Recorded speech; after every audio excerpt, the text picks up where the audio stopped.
Hello friends, welcome to the SNE medical classes. Today we will discuss regarding antiretroviral drugs. First we will discuss about what are the antiretroviral drugs. Antiretroviral drugs जो होती हैं क्या होती हैं? These are the medication used to treat HIV. वो medication जिनको हम HIV को ट्रीट करने के लिए देते हैं, मतलब ह्यूमन इम्यूनो डिफिशिएंसी जो वायरस होता है जो हमारे बॉडी के अंदर जो है वो एड्स कॉज करता है, उसको ट्रीट करने के लिए जो मेडिकेशंस जो हैं वो दी जाती हैं उनको हम क्या कहते हैं? Antiretroviral drugs. They are classified into different classes based on their mechanism of action. ये ड्रग्स जो होती हैं एंटीरेट्रोवायरल ड्रग्स, इनको डिफरेंट टाइप से जो है वो क्लासीफाई किया गया है. इनका जो मैकेनिज्म ऑफ एक्शन है और ये वायरस के किस पार्ट के ऊपर जो है वो काम कर रही हैं, ये क्या करती हैं, उसके अकॉर्डिंग इनको क्लासीफाई किया गया है. तो हम नेक्स्ट बात करेंगे HIV वायरस की. HIV वायरस जो होता है इसके डिफरेंट पार्ट्स होते हैं. तो ये हमारा क्या है, ये हमारी मेम्ब्रेन जो है वो प्रेजेंट रहती है. इसमें जो ये निकले हुए होते हैं ये क्या होते हैं? GP120 होते हैं. ये जो होते हैं इसके पार्ट जो ये कैप्सिड्स के ये पार्ट जो है इनको हम GP41 बोलते हैं. ठीक है, यहाँ पे क्या होता है? रिवर्स ट्रांसक्रिप्टेज जो होता है ये जो है वो प्रोटीएज होता है. ठीक है, ये क्या रहता है? इंटीग्रेज होता है. ठीक है, तो ये इसके मेन जो है वो GP120 GP41 और रिवर्स ट्रांसक्रिप्टेज हो गया, इंटीग्रेट प्रोटीज जो रहता है ये जब मेन जो है ये 5 पार्ट्स जो हैं वो रहते हैं. तो इनकी जो मेडिकेशंस जो होती है वो इन्हीं मेनली 5 पार्ट्स के ऊपर जो है वो काम करती हैं. तो जब वो मेडिकेशन बॉडी के अंदर जाती है तो ये क्या करेगी? सबसे पहले GP120 को ब्रेक करती है, कोई मेडिकेशन होती है GP41 को ब्रेक करती है, कोई है वो रिवर्स ट्रांसक्रिप्टेज जो है उसको ब्रेक करती है, कोई इंटीग्रेज को ब्रेक करेगी, कोई प्रोटीज को ब्रेक करेगी. तो ये डिफरेंट पार्ट्स को जो है वो मेडिसिन्स ब्रेक करती है. तो उसके बेस पे जो है वो मेडिकेशंस जो हैं उसको on the basis of the mechanism of action उनको क्लासीफाई किया गया. तो फर्स्ट वन हमारी मेडिकेशन है न्यूक्लियोसाइड रिवर्स ट्रांसक्रिप्टेज इनहिबिटर्स. इनका जो एग्जांपल्स रहते हैं वो जेडोबुडिन हो गया, लैमिबुडिन हो गया, टेनोफोबिर हो गया, एवाकाविर हो गया, ये एग्जांपल है. Inhibit the reverse transcriptase enzyme preventing conversion of viral RNA into DNA. ये किसके ऊपर काम करती है? हमारा जो रिवर्स ट्रांसक्रिप्टेज होता है इसके ऊपर ये काम करती हैं. ठीक है, तो ये क्या करवा देती हैं? ये जो हमारा रिवर्स ट्रांसक्रिप्टेज जो एंजाइम होता है उसको ये बनने से जो है ये रोक देती हैं, जिसकी वजह से जो RNA को DNA में कन्वर्ट होना था उसका जो मतलब जो कन्वर्जन होना था और होने में मल्टीप्लिकेशन होने में वायरस का, तो वो ये नहीं होने देती हैं. नेक्स्ट वन है हमारी non nucleoside reverse transcriptase inhibitor. इनके एग्जांपल हो गए इफाब्रेंज हो गया, नेबिरेपिन हो गया, रिल्पीवेरिन हो गया. तो ये डिफरेंट इसके एग्जाम्पल हैं. ये क्या करती हैं? Bind directly to the reverse transcriptase enzyme blocking its activity. ये भी क्या करती हैं? जो रिवर्स ट्रांसक्रिप्टेज होता है उसके ऊपर जो ये हमारा रिवर्स ट्रांसक्रिप्टेज था इसी के ऊपर ये क्या करेंगे? ये बाइंड कर जाएंगे और इसकी जो एक्टिविटी होती है उसको ये एक्टिविटी को ब्लॉक कर देंगे. तो ये अपना काम जो है वो रिवर्स जो होगा, जो भी काम होगा कन्वर्जन वगैरह वो नहीं करवा पाता है. नेक्स्ट वन है प्रोटीएज इनहिबिटर. प्रोटीएज इनहिबिटर्स किसके ऊपर काम करेंगी? प्रोटीएज के ऊपर काम करती हैं. तो इनके एग्जांपल क्या होते हैं? रिटनोविर हो गया, एटाजानाविर हो गया, डारूनाविर हो गया. तो ये इसके डिफरेंट एग्जांपल हैं.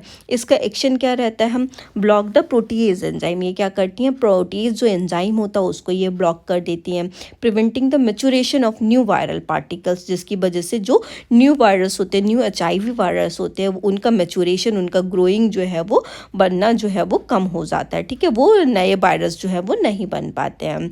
ठीक है, नेक्स्ट वन है हमारा इंटीग्रेज रेजिस्टेंट ट्रांसफर इनहिबिटर्स. ठीक है, ये क्या करेंगे? ये इंटीग्रेज जो हमारे ये इंटीग्रेज है इसके ऊपर ये काम करेंगी. जाके ये इंटीग्रेज हो गया इसके ऊपर ये काम करेंगी. तो ये काम करती हैं, क्या करेंगे? इनके जो मेन एग्जाम्पल हैं राल्टेग्रेविर हो गया, एल वाइट ग्रेविर हो गया, डोल्यूटेग्रेविर हो गया. तो ये इसके डिफरेंट एग्जाम्पल हैं. ये क्या करेगी? ये जो इंटीग्रेज जो एंजाइम होगा उसको ये इनहिबिट कराएगी और ये क्या करेगी? Preventing the integration of viral DNA into the host cell genome. ये जो है वो इंटीग्रेशन करना जो है वो बंद करती है. जो वायरल जो है उसमें चेंज होना था, ठीक है, होस्ट सेल जीनोम में, उसको जो है ये नहीं होने देती है. नेक्स्ट वन है एंट्री इनहिबिटर्स। एंट्री इनहिबिटर्स मतलब जो सेल्स जो था, ठीक है, तो हमारा मेनली किसको ये इनहिबिट करवा देगी, जो CD4 सेल्स होती है उसकी वायरल एंट्री जो है वो बंद करवा देगी। तो ये क्या करेगी, जो CCRF5 को रिसेप्टर्स जो होता है, ठीक है, जो उसकी एंट्री के लिए रिस्पॉन्सिबल होता है उसको ये ब्लॉक कर देगी, और इसकी CD4 सेल्स जो होती हैं उसको ये क्या करवा देगी, वायरस की जो हमारा ये को रिसेप्टर इस पर काम करेगा और वायरल की एंट्री जो होगी CD4 सेल्स की जो है वो बंद हो जाएगी। ये CD4 सेल्स जो होती हैं मेनली जो रिस्पॉन्सिबल होती हैं किसके लिए, HIV एड्स के लिए। जब इनकी काउंट जो है वो बिलो देन 200 हो जाती तो पर्सन जो है वो एड्स जो है उसके अंदर जो है वो आ जाता है। पहले जो है वो वायरस ही रहता है, फिर ये जो है वो अगर पर्सन की इनकी काउंट जो है वो कंटिन्यूस लो होती रहती है तो पर्सन जो है वो एड्स से सफ़र करने लगता है। नेक्स्ट वन क्या है, फ्यूजन इनहिबिटर्स। इसका जो एग्जाम्पल क्या है, इन्फोवेरोटाइड जो है इसका ये एग्जाम्पल है।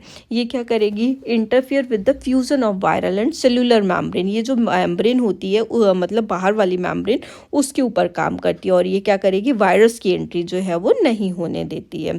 इसमें बहुत सारे मल्टी क्लास कॉम्बिनेशन प्रोडक्ट्स जो होते हैं वो यूज़ किए जाते हैं ताकि मल्टीपल मेडिकेशंस जो होंगी मल्टी क्लास की यूज़ की जाएंगी तो उसका जल्दी अच्छे से काम करेगी, और उसका जब फॉर्मुलेशन लगेगा तो ये डिफरेंट डिफरेंट पार्ट्स पे जो है वो काम कर पाएंगी और वायरस को ब्रेक करने में जो है वो हेल्प करेंगी। Combining drugs from different classes into single formulation for simplified dosing. इसमें क्या किया जाता है, डिफरेंट डिफरेंट ड्रग्स को जो है वो कंबाइन करके जो है वो एक सिंगल फॉर्मुलेशन जो है वो बना लिया जाता है और एक डोज जो है वो तैयार कर ली जाती है ताकि ये जो है वो वायरस के ऊपर अच्छी तरीके से काम कर सके। नेक्स्ट हम बात करेंगे एक इम्पॉर्टेंट ड्रग की जो कि हमारी क्या है, जिडोबुडिन। जिडोबुडिन क्या होती है, जिडोबुडिन एक एंटी रेट्रोवायरल मेडिकेशन होती है। ये जो है वो उसके ड्रग ऑफ चॉइस के भी जो एंटी रेट्रोवायरल में as a drug of choice भी जो है ये काम करती है। इसका जो कंपोजिशन रहता है वो क्या रहता है, जिडोबुडिन ऑल्सो नोन एज एजिडोथाइमाइडाइन। ठीक है, इसको जो है वो एजिडोथाइमाइडाइन के नेम से भी जानते हैं। ये क्या करती है, ये न्यूक्लियोसाइड रिवर्स ट्रांसक्रिप्टेज इनहिबिटर्स जो होता है उसके ऊपर काम करती है, और वहाँ पे उसको एंट्री होने से उसको जो है वो उसके ऊपर काम करके उसको इनहिबिट करा देगी ताकि कोई भी कन्वर्जन वगैरह जो है वो ना हो पाए। इसका एक्शन जो है वो क्या रहता है, inhibit the reverse transcriptase enzyme. ये रिवर्स ट्रांसक्रिप्टिव एंजाइम को जो है वो इनहिबिट करा देगी, blocking the conversion of viral RNA into DNA in HIV infected. चलिए क्या कर देगी, जो कन्वर्जन होना था RNA का DNA में उसका कन्वर्जन जो है वो वायरस का नहीं होने देगी। नेक्स्ट वन, इसका डोज जो है वो क्या दिया जाता है, इसका स्पेसिफिक डोज स्पेसिफिक केसेस के लिए स्पेसिफिक फॉर्मुलेशन जो इंडिकेट किए जाते हैं एज पर द फिजिशियन वो इसके डोज जो है वो दिए जाते हैं। रूट जो है ये ओरली और as per the syrup form में जो है वो टैबलेट और उस सिरप के फॉर्म में जो है ये ओरली जो है पर्सन को दी जाती है। नेक्स्ट वन, इसका इंडिकेशन रहता है क्या रहेगा, ये HIV के लिए दी जा रही है। ऑब्वियस सी बात है, ये एंटी रेट्रोवायरल मेडिकेशन है तो किसके लिए दी जाएगी, HIV इन्फेक्शंस के लिए दी जाती है। कॉन्ट्राइंडिकेशंस कब रहेगी, अगर कोई भी पर्सन है इससे जो है वो हाइपर सेंसिटिव हो रहा है या फिर पर्सन जो है उसको सीवियर अनीमिया की कंडीशन हो रही है। Contraindicated for prevention of mother to child transmission. ये जो है वो अगर किसी पर्सन को मदर से चाइल्ड में ट्रांसमिट हो सकता है, ठीक है, या फिर उसका CD4 सेल काउंट जो है वो बहुत ज़्यादा लो है तो उसमें भी ये कॉन्ट्राइंडिकेटेड रहती है। ड्रग जो है ये डिफरेंट डिफरेंट मेडिकेशंस के संग में ये इंडिकेट वो कर सकती है, इंट्रैक्ट कर सकती है। ठीक है, इसका पोटेंशियल इंट्रैक्शन जो है ये क्या करती है, ये बोन मैरो के फंक्शंस को जो है ये कम करवा देती है, उनके फंक्शंस को जो है ये जाके अफेक्ट करती है। सम ड्रग्स में increase the risk of zidovudine toxicity. कुछ ड्रग्स ऐसी होती हैं ये जिडोबुडिन की टॉक्सिसिटी जो है वो कर सकती हैं। ठीक है, इनका जो है लेवल बॉडी के अंदर जो है वो इंक्रीज करा देगी जिससे कि जिडोबुडिन की टॉक्सिसिटी जो है वो हो जाती है। नेक्स्ट हम बात करेंगे साइड इफ़ेक्ट्स की। साइड इफ़ेक्ट्स क्या देखने के लिए मिल सकते हैं, पर्सन जो है वो नोजिया, वॉमिटिंग, हेडेक और फैटिक से सफ़र कर सकता है। पर्सन का जो है वो बोन मैरो जो है वो सप्रेस भी हो सकता है, उसको GI डिस्टर्बेंस भी देखने के लिए मिल सकते हैं जिसमें पर्सन को डायरिया, नोजिया, वॉमिटिंग ऐसे सिम्टम्स देखने के लिए मिल सकते हैं। नेक्स्ट वन, ये ड्रग्स जो है ये अगर बहुत टाइम के लिए कोई पर्सन यूज़ करता है तो इसमें एडवर्स इफेक्ट्स जो है वो भी देखने के लिए मिलेंगे अगर इसको प्रोलॉन्ग टाइम पीरियड के लिए यूज़ किया गया हो। तो हीमेटोलॉजी न्यूरोलॉजिकल इफ़ेक्ट्स देखने के लिए मिलेंगे, ब्लड प्रॉब्लम्स देखने के लिए मिलेंगे, जैसे पर्सन को अनीमिया वगैरह, न्यूट्रोपीनिया वगैरह, थ्रोम्बोसाइटोपिनिया, प्लेटलेट्स काउंट जो है वो लो हो सकता है, WBC काउंट जो है वो लो हो सकता है, ठीक है। और अनीमिया भी, RBCs का काउंट भी जो है वो उसमें लो हो सकता है, ठीक है। नेक्स्ट वन इसका माइटोकॉन्ड्रियल टॉक्सिसिटी भी कराती है। अगर ये माइटोकॉन्ड्रिया में टॉक्सिसिटी कराएगी तो वहाँ पे हिपैटोमेगेली वगैरह या लैक्टिक एसिडोसिस की कंडीशन जो है वो हो सकती है, लिवर का इनलार्जमेंट हो सकता है, और वहाँ के लिवर के अंदर जो है वो लैक्टिक एसिडोसिस जो है वो कंडीशन, लैक्टिक एसिड जो है वो मोर सिक्रेशन होकर वहाँ पे जो है वो फिलअप हो सकता है। नेक्स्ट वन क्या है, टॉक्सिसिटी अगर ये ड्रग करा देती है, अगर ये पर्सन जो है इसको लॉन्ग टाइम के लिए यूज़ करता रहा, तो अगर इसका बॉडी के अंदर जो है वो जो अमाउंट जो है वो एक्सीड हो गया, तो ये क्या करा देगी, माइटोकॉन्ड्रिया के अंदर जो है वो टॉक्सिसिटी करा देगी, जिससे कि पर्सन का बोन मैरो और लिवर फंक्शन जो है वो इम्पैक्ट होता है। Next one role of nurse क्या रहेंगे, पर्सन जो होगा, अगर पर्सन को ये ड्रग लग रही है तो नर्स जो होगी उसके ड्रग का एडमिनिस्ट्रेशन करने में मेन रोल प्ले करती है।